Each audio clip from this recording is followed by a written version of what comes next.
The Steam Deck has mighty competition, my friends. Elden Ring made over $500 million, and we had our first look at AMD's next APUs. Let's get into the hot news, everybody. I'm your Brett host. We're going to be going over the hottest tech news that I can find on the internet while you enjoy your breakfast. And we're going to start off today talking about the next competitor to the Steam Deck, which looks to wipe the floor with it in pure spec-wise. Neo unveiling their next generation console, which is going to feature just better specs than the Steam Deck overall. The Neo 2 and Neo Air being debuted, and the APU on this thing is no joke because it's essentially the Ryzen 7 6800U just in a portable form factor. And as we've started to see those benchmarks come out, it's really freaking good. You can see that they announced that this is the world's first AMD 6800U Windows handheld in the world, all screen, which I don't know how you call it all screen when like half of it is the bezels of the controller, but you know what, like friggin' whatever the marketing wants to be on this, they can have that. So the CPU on the 6800U is essentially double what is on the Steam Deck. It has 8 CPU cores as opposed to the Steam Deck's 4 CPU cores,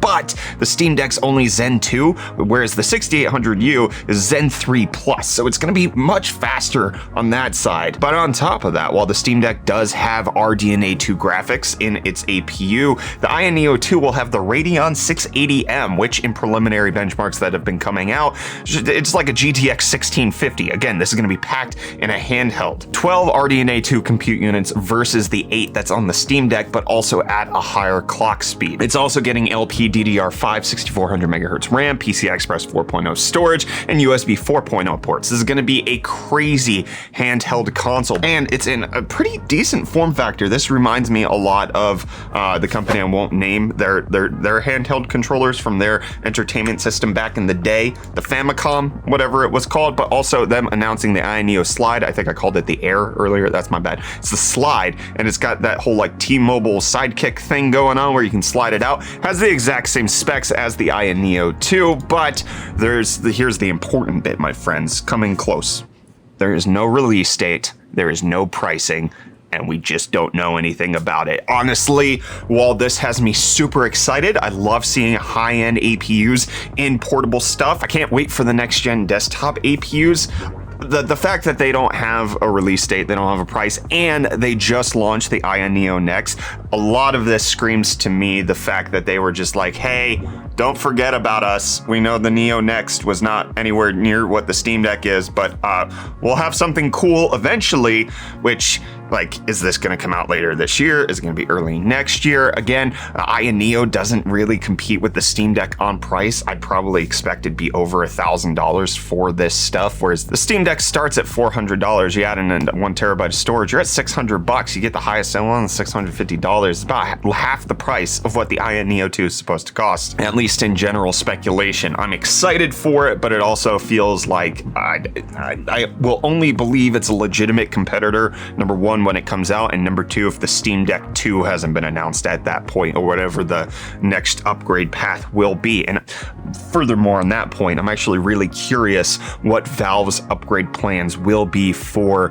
the Steam Deck. It's very common in consoles for them to have 7-year lifespans, but it's not as common in the PC world to not upgrade things so frequently. So I'm wondering how Valve's going to balance that, and I'm curious. I'm excited at the handheld gaming market right now, my friends. It was that butthole company who just had the reins for the longest time, and it looks like it's shifting over to the PCs, and I really appreciate it. And I'm going to shift on over to telling you about today's video sponsor. Today's episode of Hot News is sponsored by World of Warships. My friends, in case you haven't heard of World of Warships, it's a free-to-play game and available for PC. It's a team-based sea battle game that requires different strategies and tactics, so you're always using that old noggin up there. The game features over 400 historical ships that you can control in more than 40 maps, and those 40 unique maps have dynamic weather and have just been recently updated with stunning new water effects and textures that makes the game seas look amazing. There's more than 44 million players and 5 different warship classes to choose from, so you can conquer the oceans aboard battleships, destroyers, aircrafts, carriers, or cruisers, and if the devs call you to it, you can dive in with the submarines. It's got new content released every month, so you can get freshly updated portions of gameplay or cosmetics, and World of Warships is not just a game, my friends. It's a unique digital floating floating museum displaying breathtaking recreations of not just the most fearsome vessels of the First and Second World Wars, but also many of the blueprints and designs that never saw light, but that have been given life in the game's virtual dockyards. My friends, you can download World of Warships for free by using our link in the video description. And then once you're registered into the game using the link, you're gonna get a huge starter pack. If you use the code FIRE, you'll get 200 doubloons, a premium battleship USS Texas, 20 Restless fire camouflage, 1 million credits, and 7 days of premium account. Again, that's code FIRE to get that huge starter pack using the link in the video description. Check World of Warships out, and big thanks to them for sponsoring today's video. But while the Steam Deck does have more competition, Valve is not giving up on making it better with them releasing audio drivers for Windows. That was missing in the drivers that they rolled out for you to install Windows on the Steam Deck. It's now here. Valve not really providing official support to put Windows on the Steam Deck. It's not recommended, but if you have to do it, you now at least have audio for you to listen to Netflix's live streams, because that's, according to a new report, Netflix is planning on rolling out a live streaming service, not kind of like YouTube or Twitch, where it's just going to be everyday content creators are going to be able to put that on, but actually to be able to have live shows with live voting. I mean, I actually think this is a brilliant idea. The more that I read about this, initially I was like, oh, that just sounds like a company that's dying, that's trying to come up with a new cool concept. But as I read more, like being able to have live reaction from the audience on something that's more of like a television show. Think maybe like American Idol, America's Got Talent.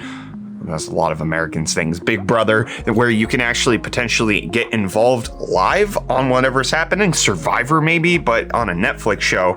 I actually think that's pretty cool, and I'm surprised that we haven't seen a lot more implementation of that yet. So I'm kind of excited to see where Netflix takes this, and if you're in crypto, you might be a little bit excited because the numbers are going up. Bitcoin up 3.8% in the last 24 hours to finally be above $30,000. It's sitting at 31,228, just below a $600 billion market cap. Ethereum up 4.5% to sit at $2,100, and Dogecoin up 3% to sit at just over 9 cents. But as crypto goes up, we bring prices down with UFD Deals, presented by Reese, giving you the hottest tech deals that are on the internet. Thank you, Reese. You're welcome. Today we got the ID Cooling Auraflow X360. It's only going for $50 right now over on Newegg. EVGA has their Supernova 1600 watt power supply for $270. That's a crazy good price for what, a 10-year warranty.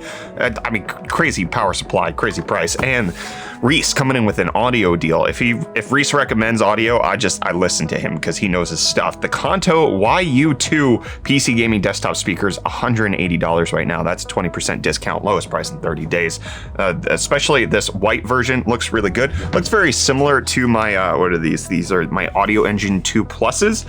Very similar design, but that is cheaper than what I paid for these bad boys. And prices are going to go up for Samsung, with the reports coming out that Samsung's Foundry is looking to upcharge between 15 and 20% on the price hikes. This is coming after, in an episode of Hot News last week, we talked about how TSMC was planning on raising their prices as well. It just looks like the production of chips is going to get higher and higher, whether this is so that they can continue to have record profits, probably, or if they're just trying to recoup some costs on things that have gotten more expensive over the years. Who knows? It's probably corporate greed. And if you're greedy for Dead Space, it's coming out January 27th, 2023. We now have an announcement date for the remake for those bad boys, and Elden Ring getting an announcement that it sold 13.4 million copies. It beat Bandai Namco's forecast by 235%. They were only expecting to sell 4 million copies of this game, and they absolutely destroyed that, and it helped Bandai Namco to actually have a revenue of the last quarter for $3.1 billion,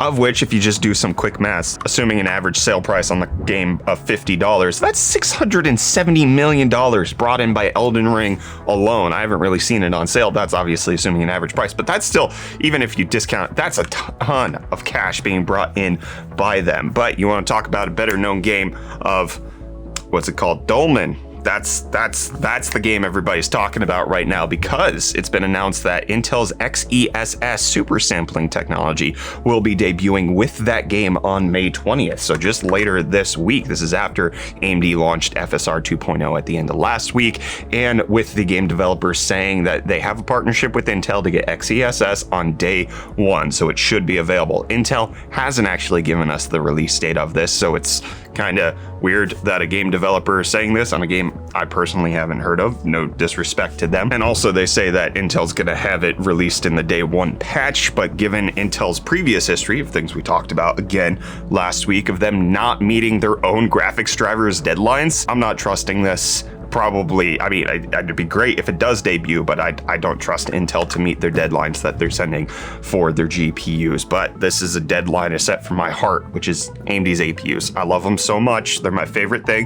If anybody's going to call me a fanboy of anything, it's AMD's APUs. I love them. And next one has been tested on Linux. We got details of it leaking out. It's performing terribly right now. It's essentially awful. It's managing 63 FPS in a game where a laptop processor is managing 182. So it's not optimized right now. It's an early engineering sample, but the point is it exists, my friends, and it has RDNA 2 based graphics, which is something I want. I mean, the Ryzen 5700G is still on Vega after how many years? We're expecting AMD to announce these at Computex in just next week, I believe, is when the Computex keynote is on the 24th, and we're expecting these chips to launch in the September timeframe, and I, for one, am insanely excited for it. I am all about those APUs, and I'm all about ending hot news on time. So this is the end of this episode. I'll see you back here for more tech news tomorrow, provided I don't have COVID, because my wife has COVID.